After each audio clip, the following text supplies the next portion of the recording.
E aí eu queria saber de vocês, como tá sendo estudar nesses tempos de pandemia, que vocês estão tendo que agora fazer tudo online, o presencial meio que acabou ou foi interrompido temporariamente. Como que tá sendo a rotina de vocês aí? Bem, vamos lá então. Pra mim tá horrível aqui. Posso falar? Pra mim tá horrível, cara, porque já estamos no segundo ano já, né? Meus filhos todos estudando em casa, né, online. E... Cara, assim, o professor no público, por exemplo, eles estão fazendo os projetos, né? Manda online. Só que assim, como que fica pra tirar a dúvida da molecada, né, velho? Aí que entra o pai e a mãe, né, cara? Que tem que aprender de novo o babebi bobu, aprender toda aquela matemática, aprender história, aprender geografia de novo pra poder tirar a dúvida dos filhos. Pra mim tá sendo bem complicado. Ô, Fábio, você não aprendeu na escola, tá tendo que aprender agora, né, mano? Quem diria, hein? Pô, coisa pra caralho, velho. Coisa pra caralho. Muita coisa eu tive que aprender agora pra poder tá tirando informação. Pior que eu não sei se eu tô tirando a informação certa, se eu tô aprendendo também. Você acredita, mano, que, tipo, tô fazendo uns cursos online também aqui pra pegar certificação. O grande problema é o seguinte, né? Quando chegam as dúvidas, né, mano? Porque não tem com quem eu recorrer. Esse dispositivo não tá sendo em chamada? Não dá pra você tirar a dúvida agora com o professor? Tipo, não entendeu... Vocês estão deixando pra depois, é isso? Por que não tira a dúvida do porque professor depende no do momento? curso, né, Wilson? Depende do método que você tá utilizando, né? Se for, por exemplo, se for aula online, né, que é momentâneo, então você tem ali aquele espaço reservado. Geralmente, né, eu tiro pela minha irmã. O professor dá aquela aula e tal, e passa os exercícios, né? Tem um outro dia, quando o professor entra na sala novamente, ele reserva um espaço pra você... de dúvidas, né? Pra esclarecer, como se fosse um plantãozinho, né? Mas depende do curso. Às vezes, por exemplo, o que eu tô fazendo, que não é voltado, né, pra ensino médio, não é na área do básico, assim, aí ou tem que mandar algum e-mail, né, pra professor responder, ou você tem que buscar informações, né? Ô, Wilson. Oi. Eu tô tendo experiência também, esse ano eu tô cursando a FATEC lá, né? Tô fazendo o curso de design de mídias digitais. Sim. E lá a gente utiliza a ferramenta do Teams. Sim. E lá é totalmente online, o professor na casa dele falando, e a gente pode a qualquer momento, tanto por chat ou se tiver alguma dúvida, perguntar na hora. É como se fosse uma aula, só não tá presencial na sala, né? Esse é um ponto positivo. Outro ponto positivo é o tempo, né, que você gastaria, por exemplo, de deslocação da sua casa até a faculdade. Isso já não existe mais. E como ponto negativo, eu vejo mais aquela parte, por exemplo, o professor pede um trabalho em grupo. Sim. Aí, você tem que encontrar pessoas tudo online, sendo que pessoas que você nunca viu na vida ali, tem que chamar no chat ali ou no WhatsApp de canto pra poder fazer um trabalho. Pra mim, essa vem sendo a parte mais difícil. Ô, Sandro, deixa eu te perguntar uma coisa.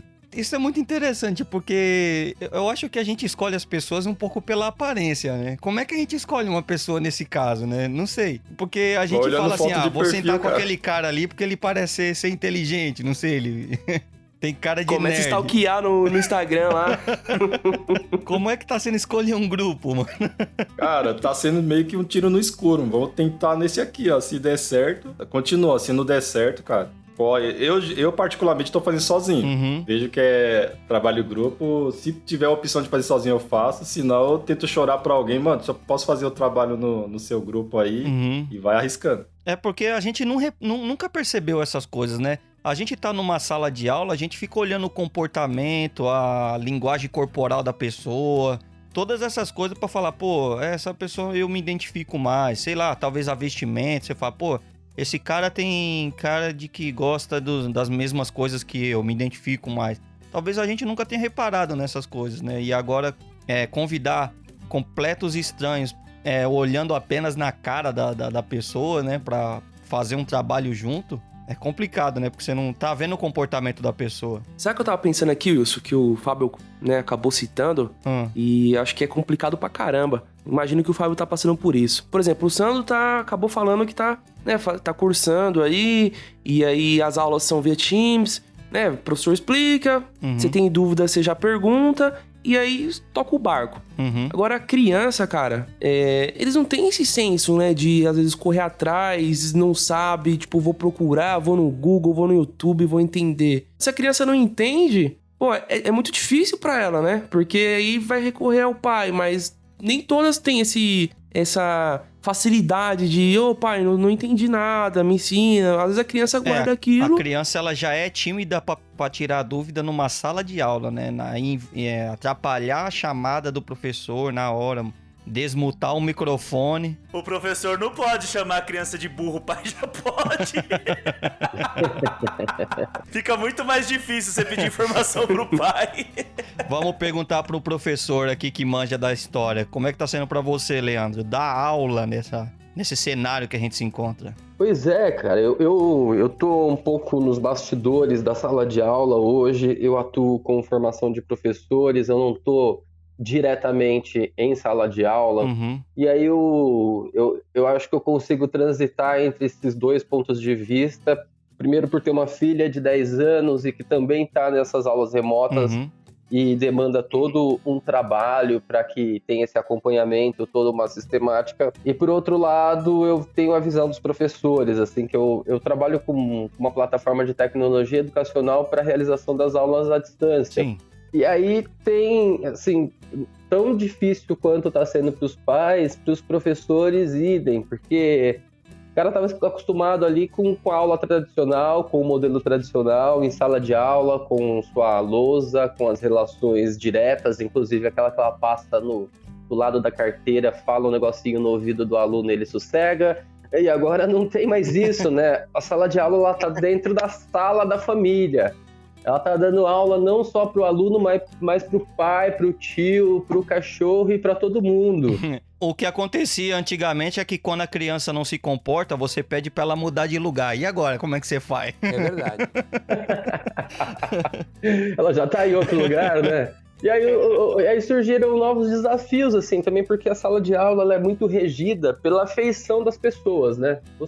Quando você tá dando uma aula, você percebe, cara, se você tá agradando ou não, se as pessoas estão compreendendo ou não. Uhum. Quando você traz isso por uma sala em que a maior parte das crianças e adolescentes, eles ficam com a câmera fechada. Isso é motivo para... A gente pode discutir aqui vários elementos que as levam a fazer isso. Uhum. O professor, ele fica sem essa devolutiva. O cara não consegue guiar o seu dizer pelo aquilo que tá retornando para ele. Então fica uma coisa quase que ele falando para um espelho, saca? Cara, é verdade, porque às vezes você tá trocando ideia com a pessoa e aí você fala assim, vocês estão entendendo? E você tá vendo que a pessoa tá com uma cara de paisagem que não tá entendendo porra nenhuma do que tá sendo dito ali?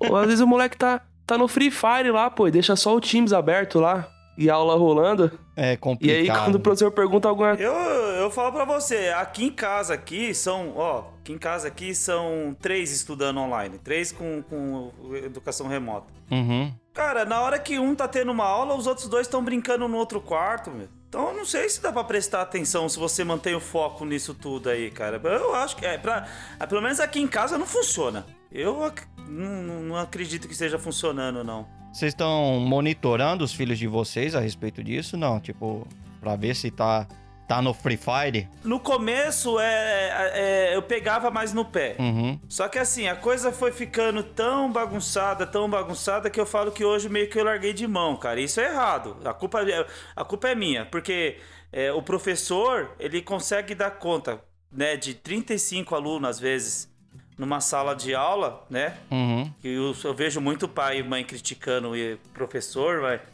E às vezes o pai e a mãe não conseguem dar conta de um em casa, cara. 1 ou 2. No meu caso, que é 1, eu não consigo dar conta, sabe? Tipo, de passar trabalho, de passar lição, de corrigir, sabe? Sim. É bem complicado. Só que assim, tem o ponto também que eu, tipo assim, eu não estudei pra isso, né? Eu não me especializei pra isso. Uhum. Então eu ensino do jeito que eu aprendi, do jeito que eu sei. E não tá certo também, sabe? Tá errado. Sim, sim. Eu acho isso demais, assim... Só completando essa ideia do Fábio, eu acho demais, assim, os professores agora estão com uma vingançazinha, né? Porque muitos pais interferiam nas aulas e faziam críticas às aulas e tal. E os professores estão dizendo, agora é a sua vez de brilhar, né? Vai lá, já que você manja tanto. Você não tá dando Vai conta lá, de cuidar vez. do seu, imagina 35, 40 na mesma sala. Não, eu fico vendo aqui, cara, eu mesmo, assim, puta merda, cara, comecei a aprender equação de primeiro e segundo grau. Eu já tinha esquecido como que era isso. Então voltei lá, ver os vídeos. É pior que agora você é obrigado a aprender, né? Cara, eu fui obrigado. Não, muita coisa, Lê, muita coisa. Eu voltei pra aprender português. Foi bom pra mim também, não foi ruim. É bom, a aprendizagem sempre é bom, cara. Mas você ensinar é totalmente diferente. Você aprender é uma coisa, porque a gente tem uma cabeça totalmente diferente da deles. E a gente já viu isso um dia. Eles é a primeira vez, então é a primeira vez que eles estão vendo. Então, pra você ensinar, é totalmente diferente do que aprender. Ô, Leandro, deixa eu te perguntar uma coisa. Agora que a gente não tá precisando ter essa locomoção toda até a escola e tal, obviamente você tá tendo pelo menos aí 2 horas. Bom, tô colocando aqui, supondo que você leva 1 hora pra chegar até a escola e tal. Então, vamos dizer que você tem um tempinho a mais aí extra. Como é que tá sendo tocar os seus projetos e tal? Fala um pouco dos projetos que você faz. Como é que tá sendo isso pra você nessa rotina? Cara, isso é uma coisa interessante, assim, que no primeiro momento ele traz a ideia de que vai sobrar tempo, né? Essa quebra do deslocamento, ela traz a ideia de que vai sobrar tempo. Só que as demandas, elas têm aumentado numa velocidade tão grande que esse tempo de deslocamento ele está sendo suprimido por muitos outros fazeres.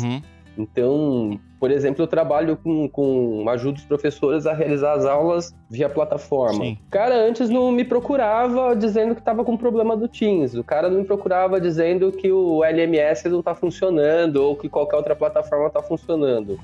Isso agora é uma coisa que eu tiro as 2 primeiras horas do meu dia ali, entre 8 e 10 horas, quando eu começo a trabalhar, eu tiro para despachar esse tipo de coisa. Era uma demanda que não existia antes. Então, teve uma quebra de um lado, mas por outro lado, surgiram novas demandas que não houve uma redução de trabalho, entende? Ah, verdade. Com novas situações, surgiram, na verdade, problemas diferentes. É isso. Ferramentas que não usava antes e essas ferramentas estão começando a dar problema e agora precisa gastar.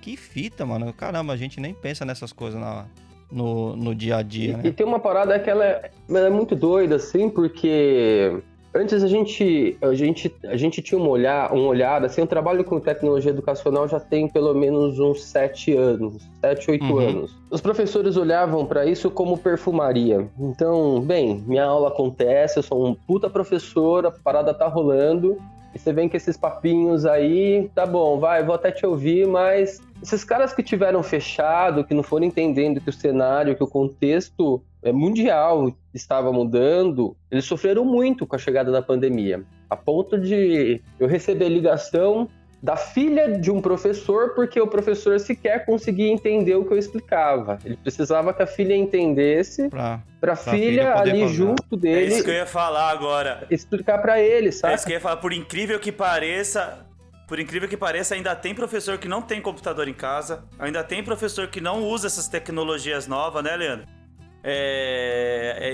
Esse professor que é mais antigo, ele tá preso numa ideia daquele negócio só de lousa, né? Só de sala de aula.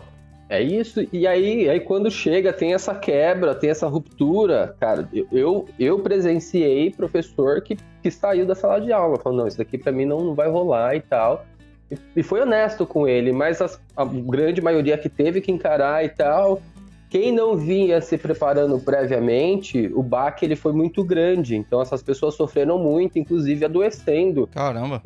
Agora aquelas escolas, aquelas instituições, aqueles professores que já estavam ligados no cenário, já vinham... ninguém estava se preparando para a pandemia, mas todos estavam se preparando, todos que estão olhando para o cenário atual, estavam se preparando para mudanças. Sim. O mundo hoje ele é um mundo que ele é extremamente volátil. As coisas mudam e mudam o tempo todo. E rápido, às vezes. E rápido, né, cara? Então, assim, esses professores, eles sofreram menos com a transição. E aí tem um outro lance, né, que não é simplesmente agora usar uma plataforma de videoconferência, uma plataforma de hospedagem de conteúdos.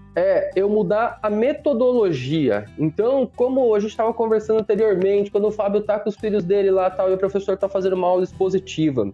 Se a aula expositiva se encerrar naquilo e a criança permanecer com dúvida, ele não vai ter como sanar aquela dúvida. Então, a metodologia de fazer com que o conhecimento atinja o aprendiz, ela passa a ser outra. Não dá para a gente utilizar os mesmos métodos que nós tínhamos anteriormente. Tem que aperfeiçoar a didática que vocês tinham antes, né? Tipo, renovar o método.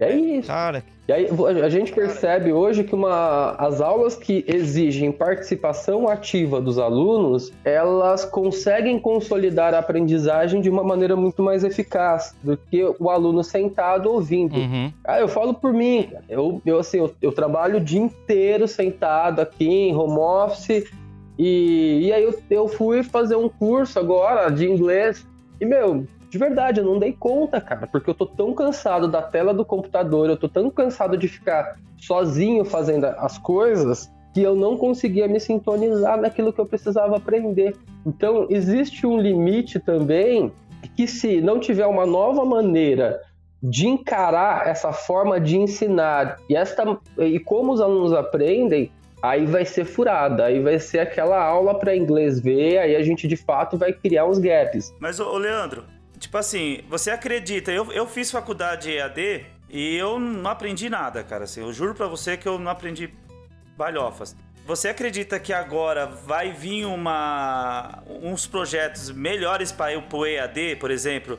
As faculdades vão ser remotas, assim, o futuro é esse? Olha, a minha leitura é que um não substitui o outro, mas os dois eles se complementam de uma maneira muito legal. Eu não acho, por exemplo, agora nós estamos aqui no Brasil com uma discussão de reformulação do ensino médio. O novo ensino médio, ele entra de fato, ele passa a ser obrigatório nas escolas a partir de 2022. Na legislação, o ensino médio diurno, ele pode contemplar até 20% do horário de aula online, remoto, e no ensino noturno até 30%. Hoje eu vejo coisas que acontecem no remoto que são brilhantes e que eu penso que elas não deveriam ser substituídas. Então, vou dar um exemplo aqui. Aula de arte. A criançada que estuda na rede pública. A aula de arte, ela vai ser a professora ali com material de suporte e tal. Não vão ter bons instrumentos, não vão ter práticas, não vão ter especialistas de artes plásticas, de música. No remoto, ao juntar uma rede, a rede ela é capaz, por exemplo, de levar um músico para falar de música para todos. Ela consegue levar um artista plástico para falar das obras de arte dele para todos. Coisa que a gente não consegue fazer no micro. Você entende? Então, a gente não consegue levar o músico em todas as escolas. Mas a gente consegue fazer para aquele momento uma aula EAD, uma aula remota, que atinja todos. E aí, mediado pelo professor. Então, o que eu tô olhando agora, o que eu vislumbro e sonho, cara, é que a gente consiga, depois do fim do mundo, né, que a pandemia para mim foi o fim do mundo e eu espero que o mundo volte a existir em breve, a gente possa extrair o melhor de ambos os universos. Uma coisa que é fatal, a socialização que a escola permite, ensino remoto algum vai permitir. Então, a fase da escola ela é muito importante, por exemplo, tenho certeza que cada um de nós aqui pode dizer um amigo que tem até hoje na vida e que conheceu na escola. No remoto isso não vai rolar, cara. Então há uma perda de socialização, inclusive de brigas, de resolução de conflitos, de... toda a questão social, por exemplo, se aprender a lidar com gente babaca, você já aprende já da escola, mano. Porque se você não aprende a já lidar com as pessoas meia babaca já na escola, você cresce muito dodói, tá ligado? Então você tem que aprender já na escola que você vai lidar com pessoas diferentes, né? Uma coisa que em outros podcasts eu acabei batendo forte, né? E algo que eu gosto de frisar, eu acho que essa pandemia, ela só acelerou o processo do inevitável, né? Isso daí iria acontecer em algum momento, iria haver essa migração, né, pro digital, isso era óbvio, né? O mundo tá passando por essa transformação e tudo vai migrar pro digital. Porém, uma das minhas críticas, né, que eu bato bem forte é o seguinte, é muito legal ter a aula online, né, onde tem esse acesso, esse do exemplo da aula de artes e tudo. Porém, se a gente pegar a população brasileira, a gente sabe que muita gente ainda é carente, não tem nenhum computador em casa. Nas escolas particulares, quem não tem computador, eles cedem um computador pro aluno. E nas escolas públicas, né? Como que tá esse negócio? Tipo, o aluno não tem condição, não estuda? Isso é uma das críticas que eu acabo fazendo pra esse modelo de ensino, né? Porque tem aquele aluno que só vai pra escola porque o cara não tem nem o que comer em casa. Então ele acaba indo pra escola pra comer uma merenda lá, entendeu? Muitas das vezes nem é pra ele estudar. E aí hoje em dia o cara perdeu esse acesso de poder estar na escola. Às vezes ele tá em casa e às vezes a mãe dele coloca ele pra trabalhar pra ajudar no sustento da família. Nem condições de estudar ele tem. Não sei se você vê dessa forma também ou não. Cara, eu concordo plenamente e eu vou além. Eu acho que além de ter que ter um equipamento, a educação ela pressupõe um espaço que seja profícuo à aprendizagem. Então você pega uma família que mora em 2 cômodos e moram em 7, 8 pessoas. Cara, como que estuda? Como você coloca 5 crianças no mesmo ambiente, mediado por uma tela, primeiro que você não vai ter equipamento para 5 crianças, mesmo se tivesse, como que você colocaria no próprio espaço, no próprio ambiente? A pandemia, uma das grandes preocupações que a gente tem é o aumento do fosso social, né? Então a diferença entre a classe privilegiada que dispõe de bons equipamentos, não tem problema com infraestrutura e nem com professores bem qualificados, ela tende a avançar ainda mais e além do que aqueles que não têm nem a infraestrutura e nem os professores gabaritados para isso. Quando eu falo de professor gabaritado, eu falo porque eu trabalho com os 2 universos, de escola pública e privada. Fui professor em escola pública durante bons anos. Atualmente, eu só trabalho com as escolas privadas dentro de um projeto específico, com um nicho específico. Então, não é um grupo privilegiado, por assim dizer, dos alunos. A gente vê que essas escolas elas já tinham essa ideia. É como você disse, assim, não é essa ruptura que nós tivemos, ela foi instantânea, né? De fato foi uma ruptura, só que já apontava-se para um cenário no qual a gente chegaria a isso em algum momento. Ela só antecipou em 1, 2 décadas o que já ia acontecer. Então a gente tem esses 2 lados. Agora, como que a gente vai conseguir lidar com essa diferença de aprendizagem que está acontecendo? Eu acho que esse vai ser o nosso grande gargalo para os próximos anos. Isso aí é uma coisa que só o tempo mesmo vai poder dizer como é que as coisas vai trazer. E é muito triste, porque eu vejo amiguinhas da minha filha que nesses 2 anos não tiveram 1 hora de aula, cara. Você vê como vai ser muito triste isso aí, a volta. Queria fazer uma pergunta pro Leandro, analisando, né, esse cenário atual que a educação se encontra do modo remoto. Como uma experiência já em sala de aula mostrava que os alunos, nem todos, né, quando estavam participando na sala de aula lá, nem todos tinham o mesmo interesse, né? Então a gente sabe que sim, toda a sala de aula sempre teve o CDF e sempre teve aqueles caras do fundão lá que fazia a bagunça.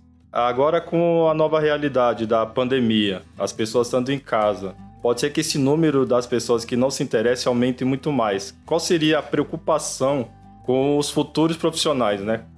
Como a gente vê os novos profissionais daqui a 5, 10 anos, se continuar com a educação dessa forma? E deixando um pouco mais crítico ainda o cenário, vamos até usar como exemplo Black Mirror. Vamos supor que as pessoas se adaptem tanto ao modo de ensino online que já não queira mais ser professor. Tipo, todo mundo vai ser autodidata. Pô, eu vou fazer por minha conta, eu sei aonde buscar informação, às vezes que eu não tenho nem na escola. Então a pessoa busca essas informações em outras vias, outros canais, né, de acesso, que não seja o tradicional da educação. Será se teremos um fim dos professores aí? A longo prazo, né? Tipo... Eu sou daqueles que defende a ideia de que nunca haverá o fim da profissão professor, e mais do que isso, eu acho que essa pandemia, ela mostrou o quanto o professor é de fato importante. E aí tem uma questão que, como você bem colocou assim, mas por que o professor ele é importante, uma vez que a informação ela está acessível a todos? Hoje a gente busca, quando a gente fala de novas metodologias de ensino, a gente está buscando uma nova maneira de desenvolver o sujeito. A gente tem uma prioridade hoje, até o documento que oficializa isso no Brasil, apesar de todas as críticas que podem ser feitas a ele, que é a BNCC, Base Nacional Comum Curricular, ela tem um item lá que é muito importante, que é a busca pelo desenvolvimento integral, que não é apenas que o cara saiba, conheça fatos, conheça conceitos apenas, mas é o sujeito preparado para lidar com situações da vida. Então a gente tem uma inflexão aí que a escola deixa de focar na transmissão de conhecimento e passa a focar no desenvolvimento de competências. Uma vez que eu penso em competência a partir da dimensão de eu tenho que ter habilidades para mobilizar uma competência, eu preciso ter atitudes, eu preciso ter valores consolidados. Então a gente passa a ter um foco em escolas sérias, eu estou falando aqui,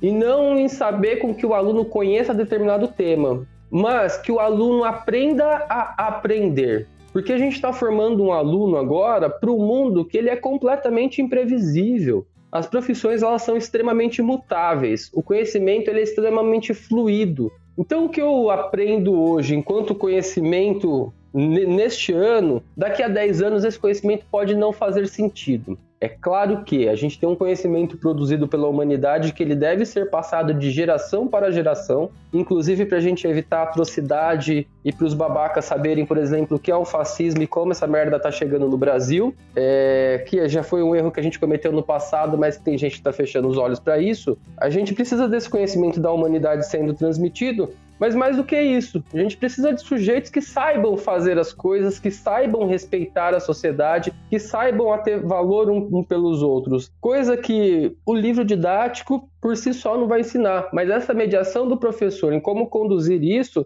que vai ser fundamental. Então, voltando à sua pergunta, eu acho que o professor hoje ele é ainda mais fundamental do que já foi em outros tempos. Eu consigo olhar para essa situação e vendo que uma das melhores coisas que você falou aí foi que, pelo menos na minha opinião, foi que a gente precisa ensinar o aluno a aprender, né? Porque hoje em dia a gente tem informações e existe especialistas, e nisso eu digo especialistas mesmo, né? Em diversos assuntos. O aluno ele tem que aprender a desenvolver o seu dom de aprender mesmo, né? Porque não dá pra gente ficar mais dentro desse ensino à risca, né? Que nos coloca sempre dentro de uma sociedade que é sempre dentro naquele gabarito, seguindo à risca aquela linha de raciocínio, quando o mundo o tempo todo tá mudando e fica difícil, né? Você ter que mudar esse gabarito o tempo todo. Então, cara, eu tô otimista com a situação e eu vejo que os professores não vai acabar essa profissão, mas eu acho que, como tudo na vida, a gente se adapta ao modo de ensinar e aprender. Bom, cara, já temos uma abertura gigantescas aqui. Esse foi um pouco de problemas que a gente se encontra, soluções que a gente estamos encontrando e um pouco da expectativa, né, do que a gente pode ter daqui pra frente. Então é isso aí, pessoal. Vamos começar? Bora. Eu sou o Wilson Silva. Sou o Fábio Henrique. Eu sou o Leandro Castro. Eu sou o Sandro C. Rocha. E eu sou o Buga. E vocês estão ouvindo o Rei da Razão Podcast.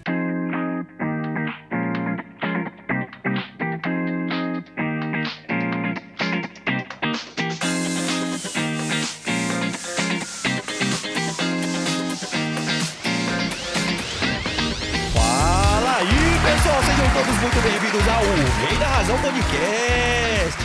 Aqui o entretenimento é garantido. Todos os episódios gravados estão disponíveis para baixar gratuitamente lá no nosso site, pessoal, o reidarrazão.com.br. Você pode seguir a gente no Instagram, Twitter, Facebook e também disponibilizamos o áudio lá no YouTube. Basta digitar @o Rei da Razão em qualquer uma dessas plataformas que você vai encontrar a gente por lá. Curtindo, comentando e compartilhando é, sem sombra de dúvida, a melhor forma de você apoiar o nosso trabalho, fazendo assim com que ele alcance um número muito maior de pessoas. E caso queira nos apoiar financeiramente, você pode fazer a sua contribuição através do PicPay, Padrim, Patreon e PayPal. Lá nos sites estão todos os passos de como você pode fazer essa contribuição, beleza? Então acessa lá E Buga, meu brother, Pode falar. você tá aí, mano? Opa! Show! Conta pro pessoal que caiu aqui aleatoriamente qual que é o tema de hoje. Salve, rapaziadinha! Hoje o nosso tema é livros. Cada participante aqui vai compartilhar um livro de qual já tenha lido e gostado muito.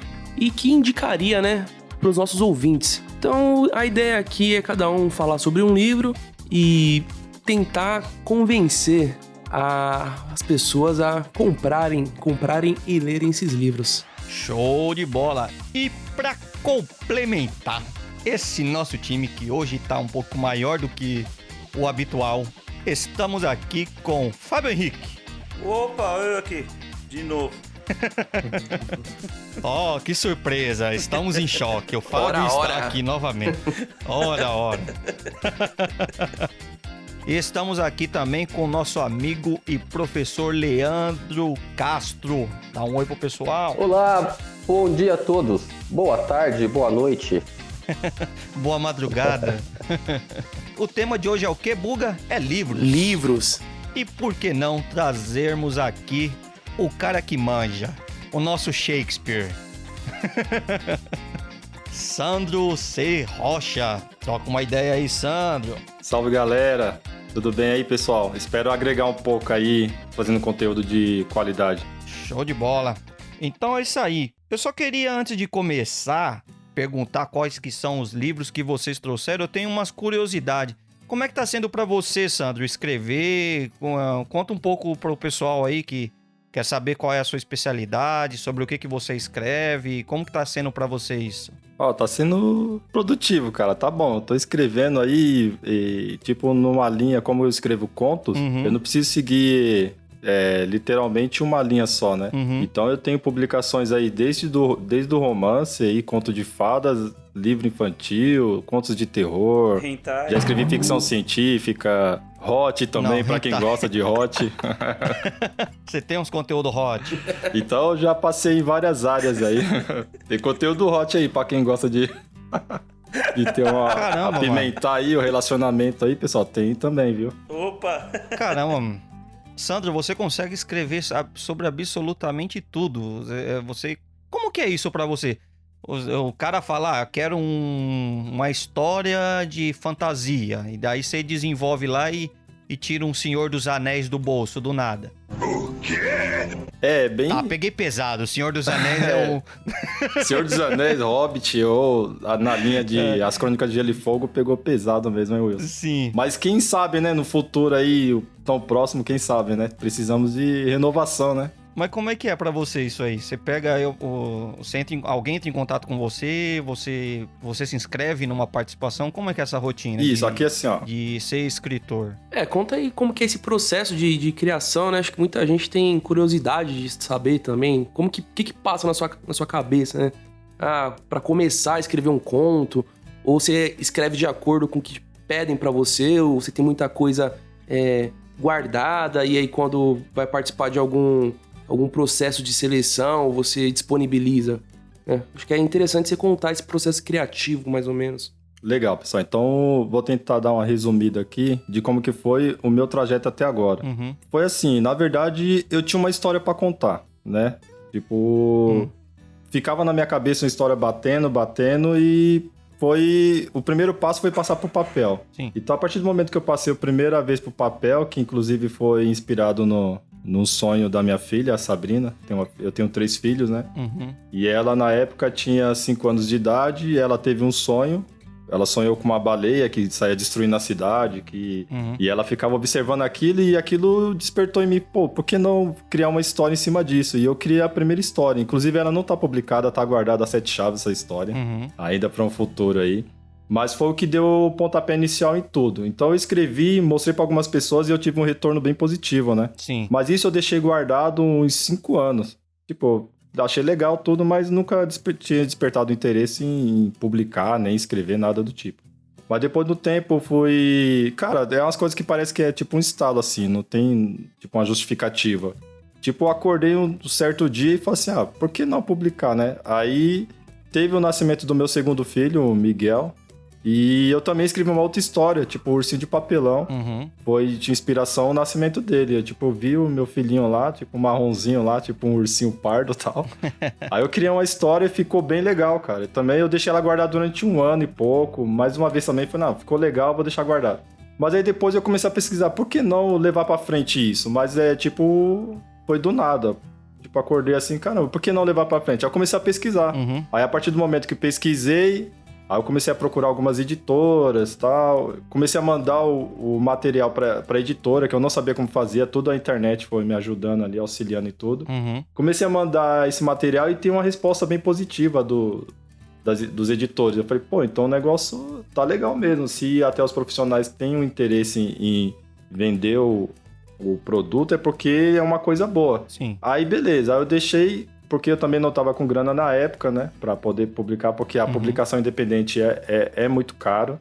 Então eu comecei a pesquisar a respeito de publicações e fui encontrando editais para participar de concursos. Eu também não sabia que existia concursos literários no Brasil, e existe muito. Aquela pessoa que tá ouvindo, que tem vontade de participar, de escrever alguma coisa, tem algo guardado na gaveta, a oportunidade é agora, viu? Porque cresceu muito, principalmente com a pandemia. Eu tava assistindo um documentário esses dias da Marvel, e o forte deles sempre foi quadrinhos, né? Sempre foi quadrinho. E eu tava vendo que eles não conseguem mais alavancar vendas como era antigamente, que tá difícil pra todo mundo. A gente tá vendo aqui em São Paulo a editora Abril fechando, muitas editoras estão fechando. Como que tá sendo fechar contrato com editora hoje em dia pra você lançar um projeto no mercado, lançar um projeto numa banca de jornal, numa livraria? Então, isso aí foi uma boa pergunta. Por que essas editoras estão fechando, né? Porque cada vez mais o mercado digital cresceu, né? A gente tá numa era aí que praticamente tudo é digital. Então a gente tem a Amazon aí, uma plataforma enorme, e também outras plataformas, o Wattpad, tem várias plataformas para você escrever e publicar o seu trabalho. Então meio que ficou já uma coisa direta. O próprio escritor já tem acesso direto ao público, ele não precisa mais tanto de uma editora. Né? Porque a editora, geralmente, ela pegava aquele material, selecionava, e não era todas as pessoas que tinham acesso à editora.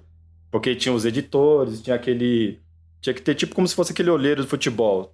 Você não consegue entrar em contato direto com a editora, você tem que ter um intermediador ali que leva o seu trabalho até a editora. Então, dificultava muito. E com o crescimento... Fora o preço, né? Isso. Fica caro também pagar a editora. O preço era um absurdo. E o retorno também não é tão grande assim. Vamos supor, eu já fiz livro aí que eu ganho R$1,50 em cima da capa do livro. Esse é o faturamento que eu tenho por venda. Oxe. Ô Sandro, então, por exemplo, ficou ruim para as editoras esse cenário, né, atual, devido... Tá tudo migrando pro digital, mas para os escritores ficou bom, então, pode-se dizer assim. Isso, exatamente. Ficou bom porque a gente consegue trabalhar diretamente com o público e consegue ter um retorno maior. Porque não existe, até onde eu sei, uma editora que pague, pelo menos para autores iniciantes, que pague mais que 10% do valor de capa. Isso tirando os tributos. Para você lançar um material hoje, é necessário a editora? Você pode fazer isso ali sozinho, autônomo? Olha, você consegue fazer sozinho, sim. Porém, se você quiser ter um material de qualidade, você tem que procurar profissionais para editar o seu texto, porque a gente escreve, mas igual a pessoa tem aquela fantasia de que o escritor, o cara sabe escrever tudo. Na verdade, a gente põe a nossa história no papel, mas estruturar ela precisa de um revisor, precisa de um cara que tenha bastante conhecimento da língua portuguesa para poder colocar dentro dos padrões da literatura, né, a nossa história. Então a gente, assim, muitos não são completos. A gente tem, sim, a nossa deficiência vocabulária, sabe? É tipo um processo. Sim. Mas esse acesso ficou bem melhor depois das plataformas digitais. Embora eu não seja tão adepto assim, né? Eu prefiro mais daquele livro na mão, sentir o cheirinho do livro, folhear as páginas, aquele contato mais pessoal com o livro. Mas em questão de retorno financeiro, essa questão digital aí melhorou muito, viu? A vida, principalmente para o autor. No caso, o cara, para ele escrever um quadrinho hoje em dia, ele tem que ser desenhista e roteirista ou só ter a ideia ali já basta? Olha, se você tiver ideia já basta, desde que você tenha uma parceria, porque a parte do desenho ela é muito caro, meu. Esses caras que fazem a parte de que faz as artes, né? Faz as artes tanto de livro quanto... Tem um nome correto, mas eu não lembro agora. Que é a pessoa que desenvolve, né, as imagens. Eles cobram muito caro, então às vezes um quadrinho é um trabalho bom, mas só que tem que ser muito bem... tem que ser muito bem acordado. É caro porque é trabalhoso também, né? Exatamente, é trabalhoso. Imagina, você desenhar quadrinho por quadrinho, detalhe por detalhe, é complicadíssimo. Lembrei a palavra ilustrador. Ilustrador. Ilustrador, certíssimo. Deixa eu te perguntar uma outra coisa, Sandro. E pro pessoal que tá querendo, que se sente como, fala, pô, mano, tem um escritor aqui, desenvolvido, louco pra sair, mas eu realmente não consigo botar a coisa no papel. E, pô, você consegue, você se inscreve em concurso e fala, ó, escreve história de terror. Ah, escreve história de romance. Ah, escreve... Enfim, você entra em várias categorias. Então, assim, pro ouvinte que tá querendo entrar nessa profissão, né? Como que eles fazem? Assim, você pode dar uma dica da onde você tira a inspiração, que até onde eu pude ver o nascimento dos seus... o sonho da sua filha e o nascimento do seu segundo filho foram inspirações para você que te deram duas histórias, né? Pelo menos até onde você me contou aqui. Então, assim, da onde você tira o restante dessas outras histórias? Como é que você conta uma história de terror? Sua filha te contou um pesadelo e você foi lá e desenvolveu? Não tem como você tirar tudo dos seus filhos, né? Olha que minha filha já até contou uma história de terror uma vez, na hora que falou, pai, tive um pesadelo. Filha, vem cá, vamos gravar. Gravei toda a história dela. Quem sabe não vira um conto, né? Mas não é bem assim, não. Como é que você faz? Eu praticamente sou movido a desafio. Eu vejo lá um concurso que tem, vamos supor, terror. Ó, tem... Vou dar um exemplo de um que eu participei que o nome é Aquela Casa. Aí, tipo, na proposta tava assim. Você provavelmente já morou numa rua onde teve uma casa muito estranha, que você sempre teve curiosidade de saber o que acontece lá dentro. Então, você está sendo desafiado a nos contar o que tem dentro dessa casa. Eu achei incrível a proposta. Falei, pô, eu imaginei já aquela casa toda mal acabada, mal assombrada, que toda a vizinhança tem uma, né? A casa mal assombrada. Aqui é cheio de cracudo. É bem isso mesmo. Mas aí tudo cheio de zumbi, no caso. Mas aí, cara, a criatividade... A criatividade que dominou, no caso, porque... Quando eu vi a proposta da casa e a história de terror, aí eu peguei toda a minha experiência que tenho, né? Desde filme de terror, de assombrações, que já tive também experiência com assombrações aí. E eu fui colocando aquele medo no papel. Tipo, coloquei como... Foi até um clichêzinho, tipo, de 5 amigos, né? Peguei até a referência de alguns amigos do bairro, de quando a gente era criança. E desenvolvi um texto em cima. As crianças... meio que fizeram um desafio para uma das crianças entrarem na casa. No caso, a Sofia, né? O personagem lá, o Binho, ele desafiou a Sofia a entrar na casa. Quando a Sofia entrou na casa, a porta fechou de uma vez. E aí eles ficaram desesperados lá fora o que tinha que fazer para poder recuperar a Sofia. E a Sofia tinha um irmão mais velho, né? Chamado Matheus. E ele ficou muito bravo com o Binho por ter desafiado ela a ter entrado na casa. Então, aí a partir daí eu comecei a minha história. O objetivo era o quê? Encontrar a Sofia. Aí a cada cômodo da casa, sabe? Que ele ia passando e ia encontrando algo diferente. Aí você criou, tipo... Fala, pô, agora nós temos aqui o dilema. Encarar o medo de entrar lá dentro, mas também não dá pra deixar a nossa amiga lá dentro. Também não dá pra deixar. Pô, legal, cara. Pô, legal. Muito criativo esses bagulho. Eu admiro bastante o que você faz, Sandro. Eu realmente gostaria de começar a ser mais criativo nessas ideias, assim. Sei lá. Eu acho muito legal. Faz um filho que você vai ser criativo. A ideia é isso aí, é uma boa sugestão, amigo ouvinte. Se você ainda não escreveu o livro é porque você não fez um filho ainda, talvez. É verdade, foi bem depois dos filhos mesmo, viu, cara? Pois é. O que te falta é um filho. Eu sou um bosta mesmo, hein, cara? Porque eu já tô no 6º, não fiz nenhum ainda, não escrevi nenhum livro. Não sabe escrever uma carta, tá reaprendendo o beabá pra ensinar aos filhos. Wilson, isso aí, pessoal. Deixa eu só fazer aqui, por exemplo, as pessoas que querem participar, né? Sim. A pessoa que tem um livro guardado, o que fazer? Eu aconselho a procurar editais na internet de concurso para antologias. Antologia é o que dá muito espaço, principalmente para novos autores aí. Colocou no Google lá, concurso antologia, você vai encontrar inúmeras antologias lá. Porque assim, ó, igual foi uma pergunta, acho que o Fábio fez. O que é uma antologia, pra quem não sabe? Beleza, uma antologia não é uma anta, tá? Que estudou sociologia, uma antologia não é uma anta.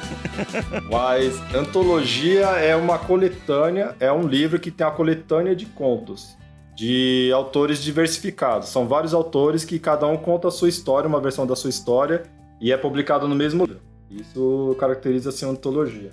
Uma coleção de contos. Ah, legal.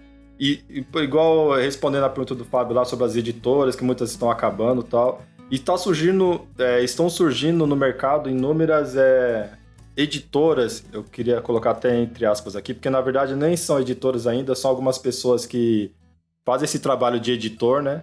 Então eles criam um selo. Então existem inúmeros selos hoje no mercado. E eles dão bastante espaço para isso. Então eles fazem como se fosse um financiamento coletivo. A pessoa escreve os contos, participa de um concurso, eles fazem aquela leitura dos contos, fazem uma análise crítica ali.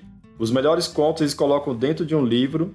E esse livro é vendido nas plataformas digitais dessas próprias editoras. Mas muitas não têm 2 anos, 3 anos de mercado. Então é algo muito novo. Então as pessoas que têm algo para mostrar, alguma história para contar, o momento é agora. Top, hein? Bem legal, bastante espaço. Da hora. É isso aí, então vamos começar agora a falar um pouco sobre os nossos livros que a gente trouxe aqui. A gente tá falando um pouco sobre como é a indústria, né, da escrita, né, de como o pessoal escreve, como se inspira e tal. Então agora vamos indicar aqui um pouco dos livros que nós apreciamos. Vamos finalmente falar um pouco de como que é a sensação do público final, como que o público final recebe esses livros, como que a gente interage com isso, como que a gente tem recebido. E eu quero começar, se vocês me permitem, porque eu acho que o meu livro é o mais controverso, é o que pode trazer mais polêmica, é o que pode dar muita coisa positiva e negativa. Ele divide, né? É um divisor de águas ali. Ou você aceita ou não aceita e cada um tá no seu direito de dizer sim ou não. Beleza? O livro que eu trouxe aqui pra vocês é chamado de O Segredo. Eu trouxe esse livro especialmente porque foi o divisor de água da minha vida. Um livro que realmente ele mudou o meu jeito de ver a vida, como eu interagia na minha religião. Ele abriu muito mais a minha mente de como que o que Deus espera de mim.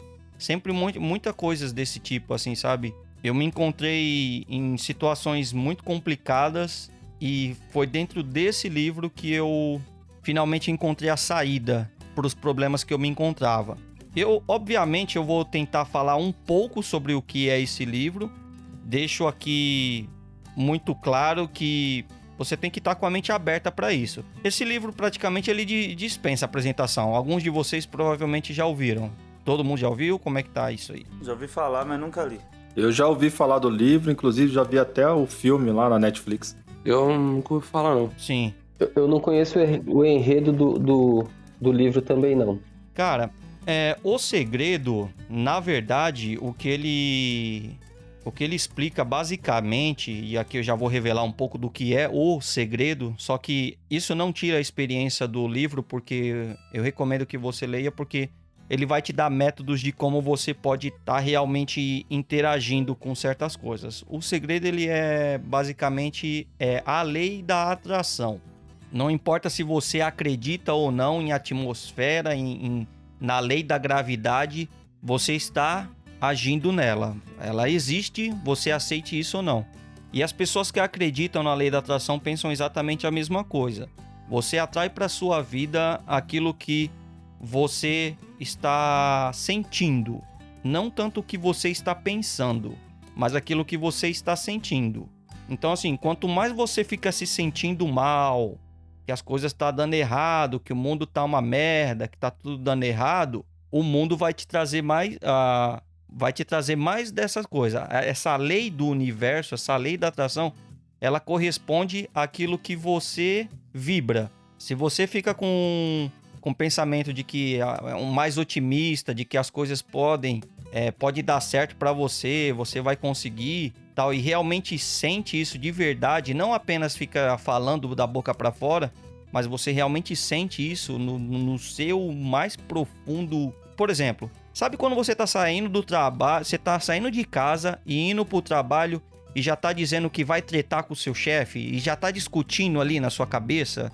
Você já tá batendo um diálogo ali, você já tá conversando, na sua cabeça você já tá tretando com o seu chefe. Cara, isso com o tempo, quanto mais você fica mantendo a sua cabeça nessas coisas, mais acontece. E isso é certeza que vai acontecer. E eu falo que esse livro ele é um tanto quanto polêmico, porque as pessoas, nem todo mundo quer aceitar isso pra si mesmo. E eu totalmente respeito, tá? O seu direito de dizer, não, isso é tudo besteira. Eu respeito totalmente o seu pensamento sobre isso. Mas eu tomei pra mim como verdade isso pra mim e tem dado certo pra mim. Que quando eu passei a assumir a responsabilidade de que tudo, absolutamente tudo que acontece na minha vida é responsabilidade minha, eu parei de culpar Deus porque isso não tá certo, porque isso não sei o quê, entendeu? A vida, pra mim, pelo menos, tá? Eu quero deixar isso 100% claro. Que esse é o meu ponto de vista e é 100% de... Depende muito de 100% da aceitação de cada um. E eu aceito isso como verdade pra minha vida. E se você vai aceitar pra sua, isso é uma outra questão. Mas pra mim, tem dado muito certo, porque eu passei a parar de ficar dando muita atenção pros meus problemas e me concentrar mais nas soluções que podem ser resolvidas. Eu passei a alcançar resultados antes que pra mim eram inalcançáveis. E resolver problemas da minha vida que há muito tempo estava ali empacado. Mas por quê? Porque eu vinha me concentrando apenas nisso, né? Eu me dizia pra mim mesmo que os meus relacionamentos eram tudo merda, eu só encontrava menina bosta na minha vida, que meus relacionamentos nunca eram duradouros e passaram a melhorar com o tempo.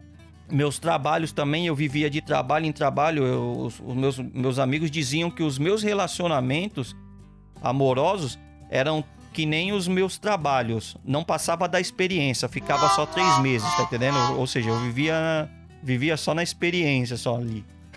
Então, uma vez que eu passei a adotar de que eu sou 100% responsável por tudo que acontece na minha vida e Deus dá a mim, ou seja, isso é bíblico, tá? Tudo que pedires em oração crendo, receberá. E tudo, é tudo, cara. Deus vai te dar tudo, Ele não vai te negar nada. Então, se você crê, cara, que a sua vida tá tudo ruim, que tudo é uma merda, que o país tá uma bosta, que não sei o quê, tá, isso é a sua vida. Porque eu passei a observar pra mim o seguinte, tem muita gente na minha cidade que é próspera financeiramente. Então não é necessariamente a cidade, é um grupo de pessoas. E é isso que é legal no livro. Ele aborda por que a sociedade... Por que a sociedade tem que começar a ter uma visão mais otimista das coisas? Por que a gente não tem que se concentrar nas coisas que a gente não quer? Quando a gente fica se concentrando no que a gente não quer, acontece mais. Por exemplo, explica por que quando você fica pensando naquilo que você não quer, por exemplo, eu não quero esse candidato como presidente. E em vez de você ficar colocando na sua cabeça, criar métodos do tipo... em pró daquilo que você quer, em vez de você promover a pessoa que você quer na presidência, você dá mais atenção para a pessoa que você não quer na presidência. Então, na minha concepção, é tipo assim, se você fica se concentrando muito naquilo que você não quer, vai acontecer. Mas se você começar a se concentrar naquilo que você realmente quer, vai acontecer. Entendeu? Então, a vida vai dar aquilo que... não aquilo que você fica pedindo. Por exemplo, eu fico rezando e orando aqui para eu ter mais dinheiro. Quando você ora e reza e pede por mais dinheiro, você vai receber aquilo que você é consciente de ser. Você vai receber mais pobreza, entendeu? Porque a vida vai te dar para você aquilo que você acredita. Então, em vez de começar a pedir por mais, agradeça pelo que você tem, porque quanto mais você agradece, você vai atrair mais motivos para ser grato. E, enfim... não vou me expandir muito nisso. Espero que as coisas que eu disse aqui possa de alguma forma instigar você a dar uma chance. Esse livro me tirou muito da merda de situações que estavam terríveis na minha vida. E eu indiquei ele para muitas pessoas, para pessoas que me ligaram aqui dizendo que como é que eu vou pra Irlanda aí, cara? Minha vida aqui tá uma merda, meu trabalho tá uma bosta. Aliás, eu perdi o meu trabalho, briguei com o meu cônjuge, já tô separado, tá, minha vida tá desmoronando, eu quero recomeçar na Irlanda. Eu falo, não, mano, calma aí. Se você vier com esse pensamento pra cá, você vai encontrar mais do mesmo. Porque se você tá com isso na sua cabeça, é isso que você vai atrair mais. E aí o que acontece? Eu indiquei esse livro pra essa pessoa e vou te falar, cara. Hoje a pessoa tá casada, tá com filho, uma Hilux na garagem, um outro carro muito chique para o outro cônjuge, tem 3 casas, uma para si mesmo e 2 para alugar. Então, assim, a sua vida tá uma merda, mas uma vez que você realmente se abre para as possibilidades que tá dentro do seu coração, que é aquilo que você realmente quer, muita coisa pode acontecer. Então, cara, se deixar, eu vou encerrar esse assunto aqui. E porque se deixar eu falando desse livro, se deixar eu falando sobre desse assunto, 8 horas de podcast não vai dar pra mim. De verdade, esse livro foi o divisor de águas da minha vida. Eu vi que você gosta mesmo. Pois é, você pode ver, eu não calo a boca quando eu falo disso, né? Eu só achei interessante. Eu só achei interessante a parte que você falou que o cara tava bem, o cara tava solteiro, depois que ele leu esse livro, ele casou e... Você fudeu com a vida do cara, não, pô. Mas esse é outro pensamento, Fábio, tá vendo? Quando a gente coloca na nossa cabeça que casamento é bosta, casou já era, casou se fodeu. Mano, eu sou muito bem resolvido no meu casamento. Ele não é perfeito? Não é. Mas eu garanto que ele é muito melhor do que a média dos relacionamentos, né? Então, a vida tem a cor que você pinta, né? Eu sei que é difícil você falar isso pra uma pessoa que... Ah, pô, você tá dizendo que eu bati o carro e isso foi responsabilidade minha. Eu atraí isso pra minha vida? Vai tomar no seu cu, Wilson. Tudo bem, cara, eu concordo com você, tudo bem. Tá de boa, cada um aceita aquilo que acha que é verdade pra si, entendeu? Mas isso explica muito pra mim. Ô Wilson, essa sua fala, cara, me trouxe um pensamento, assim, que ele guia muito minha vida, assim, que eu não acredito que a gente pode ter tudo que a gente quer, mas eu acredito que a gente só vai ter aquilo que a gente acredita ter chance. Então, mesmo que a gente tenha sonhos inimagináveis, se a gente não tiver projeção de nada, a gente vai ser só um passageiro da própria vida, né, cara? Exatamente, cara. Se você dá uma olhada, cara, você não precisa acreditar em mim, tá bom? Você pode acreditar na Oprah, você pode acreditar no Jim Carrey, você pode acreditar no Will Smith. Você sabe, são inúmeras pessoas super bem resolvidas em várias questões.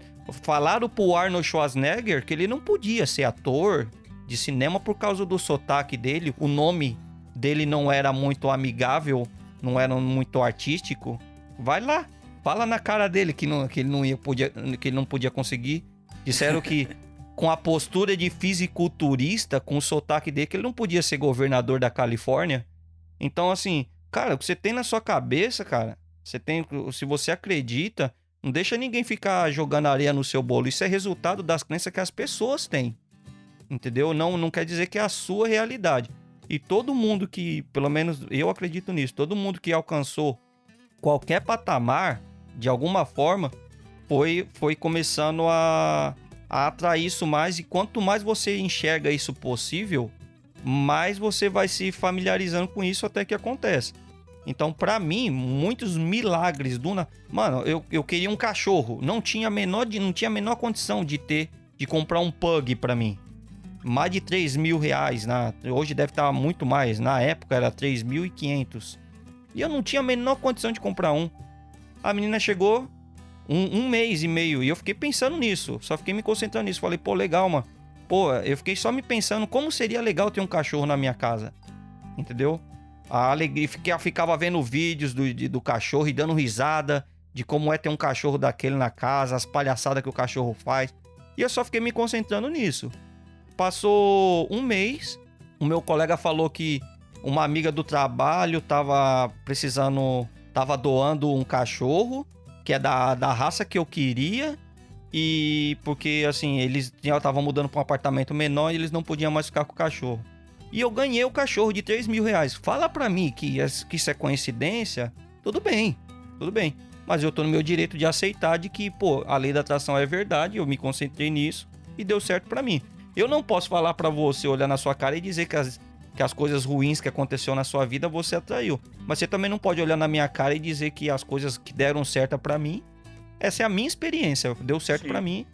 E eu espero que um dia vocês, de alguma forma, que se você estiver se encontrando em situações difíceis e quer que a situação melhore, pelo menos pra mim, esse livro foi o divisor de águas da minha vida, fez toda a diferença.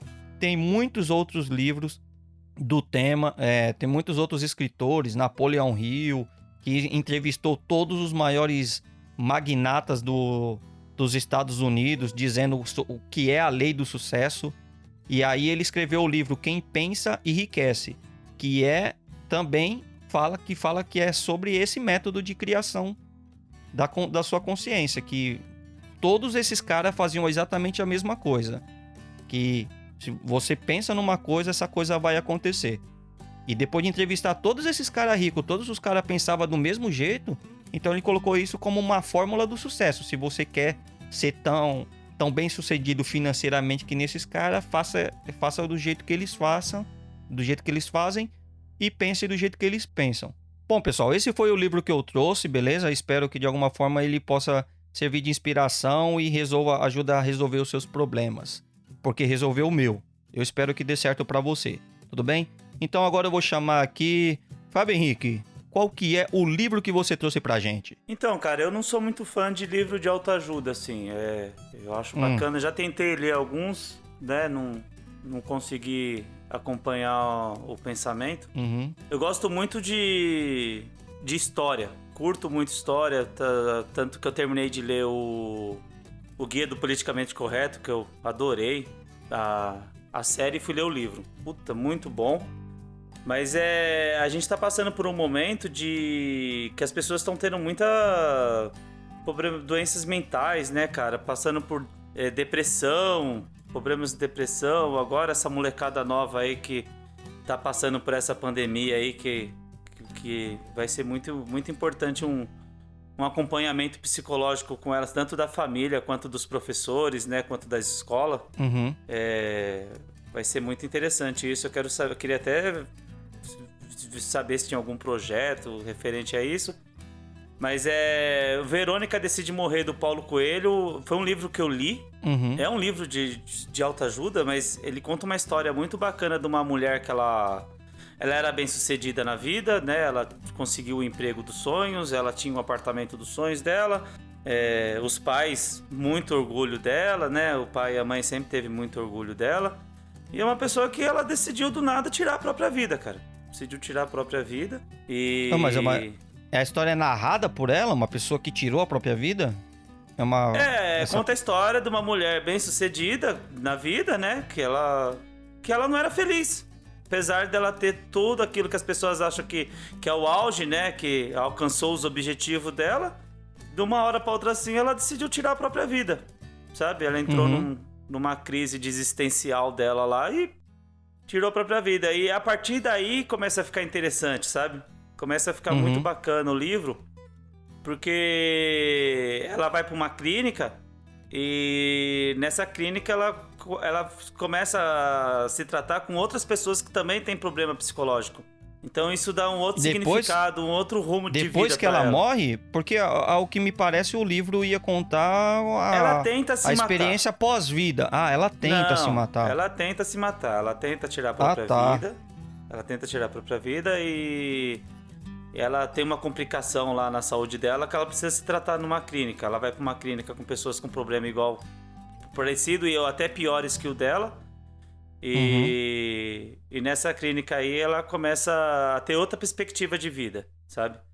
Então eu acho que é um livro muito interessante, que vai ajudar muitas pessoas que estão passando por essa crise existencial, que parece que antigamente era uma frescura isso aí, hoje é uma realidade, né? Muita gente hoje passa por isso. É um livro que conta a história de alguém que passa por depressão. Isso. Então eu acho que é um livro bem indicado aí pro mundo de hoje. É um livro que o Paulo Coelho, ele lançou, se eu não me engano, em 98. Ele lançou em 98 esse livro, eu li na minha adolescência. E eu acho que para os dias atuais ele vem a calhar esse livro. Umas outras coisas, Fábio, que eu queria te perguntar.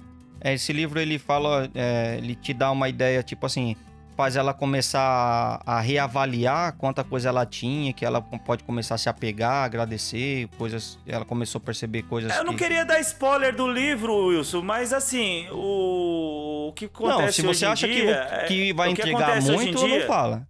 O que acontece hoje em dia é que as pessoas, elas têm uma visão de alcance totalmente diferente daquilo do que ela quer. Às vezes a família visualizou aquilo para ela. Por exemplo, a família quis que o filho fosse advogado, ou fosse um professor, ou fosse um médico.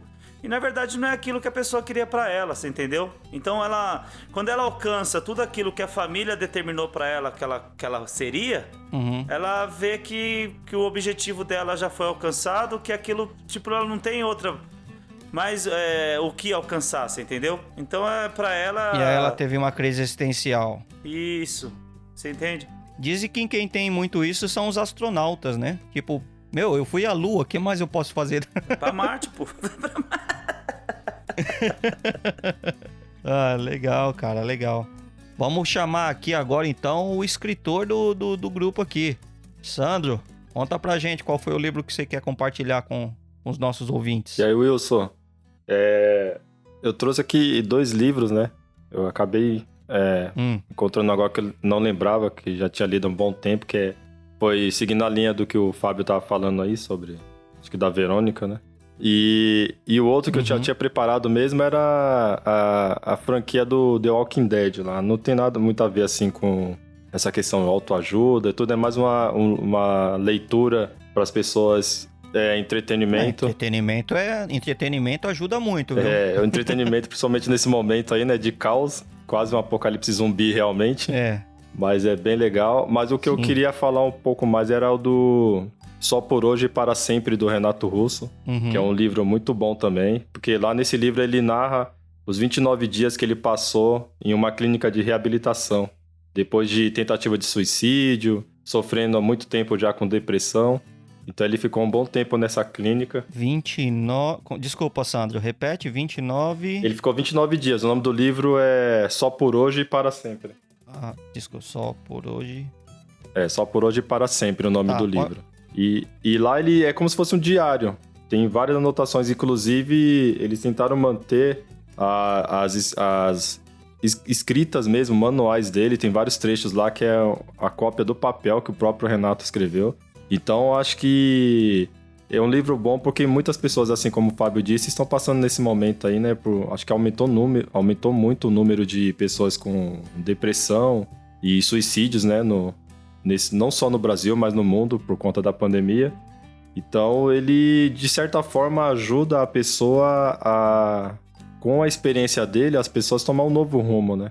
Ver que realmente... Diante da situação que ele estava, da situação que ele estava, reencontrar um novo começo. Bem legal o livro, muito interessante também. Show de bola. Então, é basicamente um livro que conta como que é o drama e como que e que te dá dicas da pessoa, né? Como que eu posso te dizer? É mais legal quando você escuta de alguém que tá passando pelo mesmo problema, né? E você tem mais autoridade, você fala, eu tô passando por essa situação, tá complicado. E aí quando você vê alguém que estava numa clínica, que estava passando pela situação pela qual você está no momento, você escuta com muito mais... O Renato Russo, ele era gênio, né, cara? O Renato Russo, ele era gênio e ele sofreu muito por depressão por conta dessa genialidade dele, né? Exatamente, é isso mesmo. E tanto que a mãe dele fala, né, que o que matou ele não foi o HIV, né? Foi a depressão. Foi verdade. Porque ele se sentia muito triste, ele sentia muito que desistiu sozinho. De lutar mesmo, realmente. Ele se entregou. Cara, eu acho que, aproveitando a deixa aí também tem, fugindo dos livros, mas tem um filme deles que é o Somos Tão Jovens. Eu acho incrível pra entender essa história do Renato Russo também. O cara, ele era genial e ele respondia algumas tretas da vida com letras de música. Então, o que ele passava, se ele apanhava, Ele apanhou da polícia num dia, numa noite, e no outro dia ele lançou o Veraneio Vascaíno. É verdade. E o mais incrível, depois desse livro, ele lançou... A gente apanhou tanto da polícia, né, Leandro? Ele não fez uma música. Não, só respondia com pedrada nas vidraças pra represar o ódio. É verdade. E ele lançou o disco logo depois do descobrimento do Brasil lá, que tem a música 29. Então, assim, cara, é um exemplo de que você... Eu ia até perguntar pra você se tinha a ver com essa música aí. Isso, tem a ver sim. Inclusive, mostra pras pessoas que ela consegue tirar fruto daquilo que tem de pior, né, na vida dela. Ela consegue dar a volta por cima. E um exemplo é esse disco aí, que, na minha opinião, é um dos melhores. Sim. Caramba, que da hora. Tem uma música em particular, cara, dele que eu acho que é muito doida. Aquela Ainda é Cedo, que ele tinha um lado bem mesquinho, assim, também, né? Ele tinha uma grande amiga, e aí essa amiga, depois de algumas mancadas que ele deu, começou a se afastar dele. E aí ele escreve essa música tentando apontar onde ele errou, quais eram os problemas que ele tinha, e meio que pra pedir perdão a ela. E ela tá no show que tá lançando essa música, tá meio que sem falar com ele, assim, e ela logo saca que é pra ela a música, tá ligado? É bem legal isso. Bem É direto muito da hora, mesmo, mano. né? Bem direto.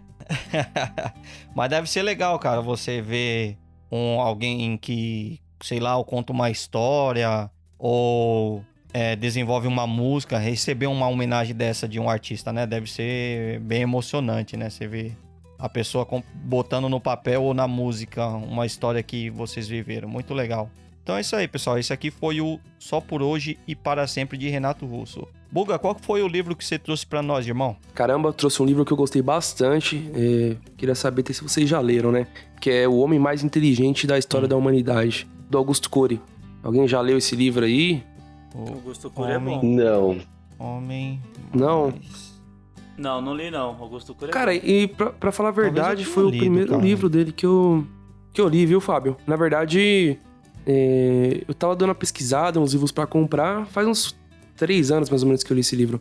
E acabei pegando, nem por indicação, sabe, do autor.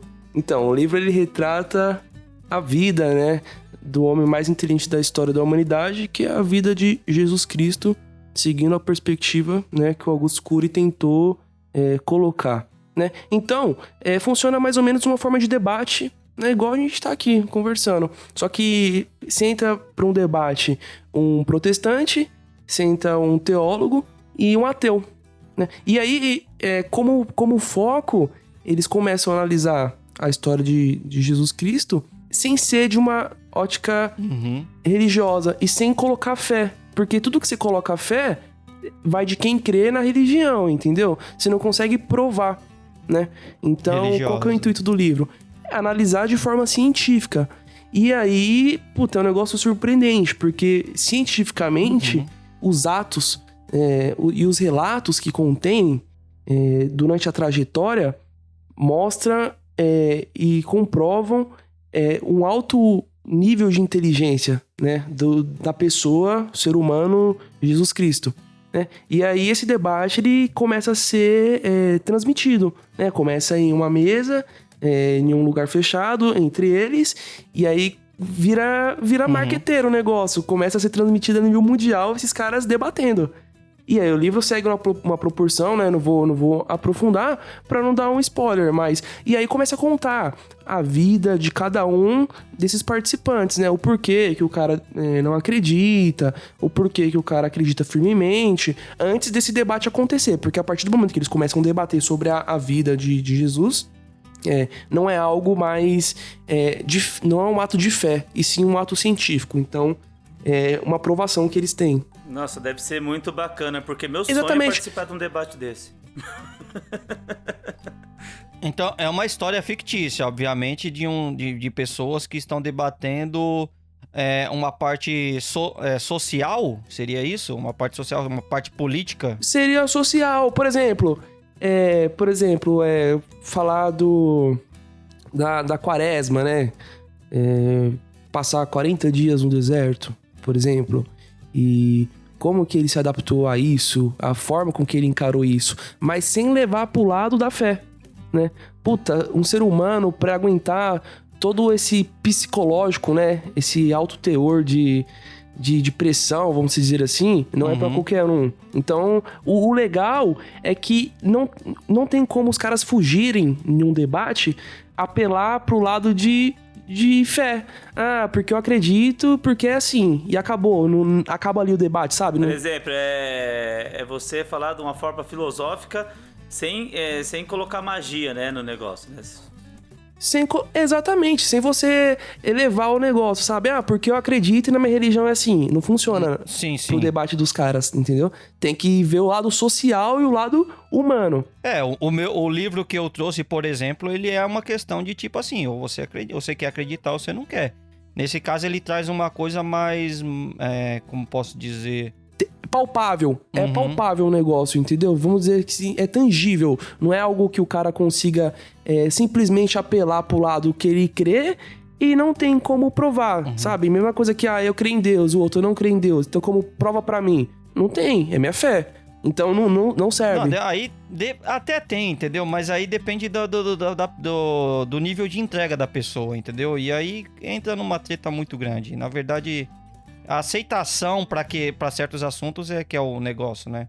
É um livro que eu super recomendo, assim, obviamente, para quem tem quem quer ler algo, né? Sem pretensão, tipo, de julgar até, porque é algo que você vai ler e entender, compreender os dois lados, né? Até porque, como eu havia dito, é um debate entre um teólogo, um médico ateu e um católico, né? Então...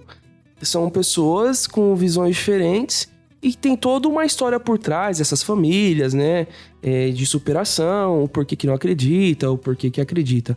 Mas é algo que é legal de você compreender os dois lados, né? É um livro bem curto, tem 224 páginas, se eu não me engano. É um livro de 2017, não é tão antigo assim, né? Pra gente se tratar de livro. Super recomendo, né? É algo que eu gosto de... eu curto muito essa linha de... sabe, mesmo que seja algo que eu creio, mas que tenha uma oposição, porque eu gosto de entender o porquê alguém tá se opondo ao que eu acho correto, por exemplo, e nem sempre faz sentido, talvez, o que eu ache certo, na minha concepção, né? E aí eu acho muito bom esse tipo de análise. É um livro que eu super recomendo, né? Fica aí a dica pra quem querer ir atrás. Eu já vou adiantar aqui que pra quem quer ir atrás, você falou, né? Tô mandando aqui no grupo o que eu acabei de fazer. Tá comprado, Buga. Já comprei esse livro, você me convenceu. Eu vou começar esse livro aqui. Só porque ele falou que o livro tem 15 páginas. Ó, 15 páginas, tá ouvindo legal. Se o cara não tá sabendo ouvir podcast, você imagina ler um livro. Ô Fábio, esses dias o Wilson falou pra mim, mano, ô Buga, tô lendo um livro aqui, mano, só que não tô entendendo nada, mano. Falei, porra, Wilson, não é mangá não, cara, pra você ficar lendo de trás pra frente. Ai, caralho. Mas, enfim, comprei aqui o livro, vou começar assim, muito legal. Fiquei interessado. E agora, por último, mas não menos importante, o nosso professor Leandro, por favor, traga pra gente um livro pra gente comprar e ler. Primeiro eu quero fazer uma reclamação aqui, cara, porque ter que filtrar os livros da vida em um único, você complicou a missão aqui, mas vamos lá. Não, eu não tenho problema nenhum, deixa eu só ressaltar que por mim esse podcast teria no mínimo umas 200 horas aqui de conversa, mas o pessoal não gosta de conteúdo muito grande, então a gente se limita a um. Em minha defesa, tá? Pois é, eu fiz uma listinha aqui com os clássicos, com os recentes e com aqueles que me tocaram. E aí, a partir desses critérios, eu escolhi um livro que ele foi um divisor de águas na minha vida. E eu li esse livro já tem cerca de... Vou revelar a idade, cara. Cerca de uns 20 anos, assim. E que é... Caralho, tiozão, mano. Mais velho que o Fábio, mano. Não tem como ser mais velho que o Fábio. Quase! Não, mais velho que o Fábio não, cara. Pô, tá louco, hein?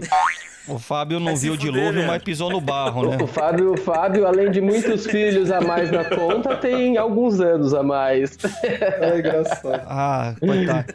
E um cabelo mal resolvido, né? Você vê que ele fica jogando na minha cara que ele tem cabelo. Vamos colocar que eu tenho alguns centímetros a mais também, viu? Porra! Tudo isso? Isso já é uma história... E mentiroso. Você vê que a gente vai ficando velho e mentiroso, né? Isso já são fatos que eu não quero comprovar, cara. Mas bora lá, né? Já tá... Ô, Leandro, tá claramente ficando gagá já. Já tá contando história já. Pois é. Ih, falei, ó, velho, contando vantagem. E Ignora, nem pescador é que eu sei disso. Então vai vendo. Ô, você é louco? Aprendi com o melhor, pô. Como eu não sou? Aprendi com o melhor. Mas Cara, qual foi o livro que você trouxe pra então, gente, o livro irmão? que eu trouxe, ele se chama O Mundo de Sofia, de um autor chamado Joyce Gardner. Nossa. O título, assim, ele é um título que ele inclusive afasta um pessoal mais velho, ele traz uma ideia de ser uma literatura infanto-juvenil, algo do tipo, mas ele tá bem longe disso. Uhum. E aí, cara, eu quero, assim, primeiro acho que trazer um pouco a ideia, assim, do porquê da escolha, assim. Esse foi um livro que ele me pegou numa fase, naquela fase da juventude, da adolescência, em que a gente está tentando se achar no mundo, em que a gente está vislumbrando coisas e estabelecendo valores, e esse livro ele contribuiu muito para isso, para mim. Eu tive que... Ele não foi um livro de fácil leitura, eu acho que eu tive que revisitar esse livro umas 3, 4 vezes para conseguir deslanchar e ler de fato. Ele é um livro que ele deve ter ali algo em torno de umas 400 páginas. Mas qual que é a ideia do livro? Ele, através de uma proposta de storytelling, ele vai desenvolvendo a história da filosofia. Isso dos pré-socráticos aos filósofos contemporâneos. Só que isso vai se dando através do pano de fundo de uma garotinha chamada Sofia Mildsen. Ela tem 14 anos, tá às vésperas de completar 15 anos. Ela começa a receber cartas misteriosas e anônimas direcionadas a ela, com perguntas. Então, começa a ideia com 3 perguntas. Quem é você? De onde viemos? E de onde vem o mundo? Então, 3 perguntas simples, mas que nada mais é do que a construção de um sistema filosófico. A pessoa que consegue responder essas 3 perguntas, foram poucos na história da humanidade, criaram um sistema filosófico. Só que elas são perguntas que que de fato instiga a gente a nos colocar no mundo e projetar quem nós queremos ser nesse mundo, né? Caramba, então ele puxa assim uma autorreflexão sobre si, as histórias, instiga a sua autorreflexão, ou seria uma reflexão mais da sociedade em si? Sobre si, sobre o mundo e sobre o outro. Então ele trabalha com essa frente de descoberta basicamente do o que o ser humano faz aqui, por que estamos aqui, o que é a nossa missão aqui. Então, a partir disso, ele vai chamando filósofos na entrega dessas cartas que vão respondendo isso. Então ele começa a narrar a história da filosofia. Só que não de uma maneira como entregando textos dos filósofos em si. Ele vai criando uma narrativa envolvendo essa garotinha, em que ela passa a receber agora o nome, as cartas de uma moça chamada Hilde, que é criada, toda essa história, esse contexto, é criada por um filósofo chamado Alberto. E esse Alberto, então, que ele vai endereçando essas cartas, fazendo um chamamento dessa garotinha para despertar ela nessa fase de transição para os seus 15 anos, do que vem a ser o ser humano. Então, o que ela quer ser? Então, ele vai mesclando ali ensinamentos filosóficos, ao mesmo tempo que ele vai criando uma história, um romance nesse livro, que faz com que a narrativa dessa história da filosofia seja uma coisa muito leve e gostosa. Então ele tem o desfecho ao final de cada capítulo, são 35. Ó o spoiler, ó o spoiler. Ó lá, vai estragar o livro, gente, ó lá. Ó. Não, é porque ele tem uma pegada, cara, alerta porque de foi spoiler. escrito em 91 esse livro, só que ele já tinha aquela pegada de encerrar um capítulo com aquele chamamento pro próximo, que é muito parecido com o que a gente vivencia em séries hoje da Netflix, por exemplo. Então, eu acho essa pegada muito legal. Então, ele vai te colocando na história de uma tal maneira E, se o cara falasse pra você assim, viu, na próxima aula eu vou te ensinar sobre Descartes. Você tá cagando pra isso. Mas o cara deixa uma pergunta tão aberta que o que vai responder no próximo capítulo vai ser o que o Descartes traz para aquilo. Então, ele vai criando essa narrativa e vai fazendo com que a gente se envolva na vida da Sofia e vai adquirindo conhecimento que ela vai tendo também com o passar do tempo, até chegar aos filósofos contemporâneos. O Mundo de Sofia, deixa eu só te perguntar, qual é o nome do autor aqui? É o Jonathan Gardner. Ah, não é Gardner. Gardner. Eu chamando não, de Gardner, é Gardner. Ah, porque eu vi aqui um outro, tá... cara, eu não tô achando. Eu até achei um outro aqui, não tá, na Google Play eu não tô achando, pelo menos, pra comprar. Ô, Leandro, esse livro aí, eu lembro que quando eu li ele a primeira vez, eu acho que foi o primeiro livro que eu voltei umas 3, 4 vezes pra ler ele, por conta da primeira pergunta, né? Que é quem é você? E você volta com outra cabeça. Se você fazer essa pergunta no final... Mete louco aqui não, Fábio. O Leandro leu porque é um cara inteligente e ele quer uma reflexão maior. Você não entendeu mesmo, você é burro, você teve que ler de novo. Não, é que quando você... É que no final do livro, quando você volta... Você já tá com outra perspectiva da primeira. Por exemplo, você já não é mais aquela pessoa que você perguntou no começo. E esse livro, ele vale a pena mesmo ler umas 3, 4 vezes ele pra você entender cada episódio, que é muito bom. Cara, eu vou comprar esse livro, mano. Até o Fábio, que é um jegue burro, tá falando uns negócios mó filosóficos aqui. Mano. Não, mano. Ô, Wilson, se até o Fábio tá convencendo, fala aí. Ô, você viu que coisa inteligente que o Fábio falou agora, mano? E é um livro, é um livro bom, eu indico pra comprar, porque qualquer burro consegue entender. Cara, eu vou comprar esse negócio, eu quero falar bonito igual o Fábio falou agora. Esse livro é mágico mesmo. Caramba. Esse livro... Transforma vidas. Esse livro é mágico, é foda. Ô, Leandro, se eu começar a ler esse livro, eu vou falar bonito igual o Fábio falou agora, assim, todo filosófico. Mais um pouquinho, ele tava começando a fazer umas pausas, assim, igual o Sérgio Cortella, entende? Falei, caramba, é o Fábio falando. Tomando seu cu, isso. Ele, assim, esse livro, ele pode ter essa leitura interesseira mesmo, porque cada capítulo ele vai tratando de um filósofo, então você pode fazer um recorte de um filósofo por um episódio, cara. Fala, não, esse vai ser meu momento intelectual aqui. Você já vem com uma frase pronta, solta, saca? Caramba. Não, o que me convenceu mais no livro foi a mágica que ele fez com o Fábio aí em alguns segundos.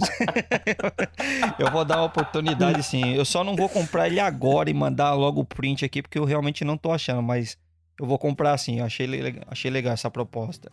Então é isso aí, pessoal. Esse aqui foi um pouco dos livros que a gente tem para indicar para vocês. Alguns com uma pegada mais filosófica, outras mais religiosa, outras de crença, outras mais palpáveis, enfim, tivemos aqui...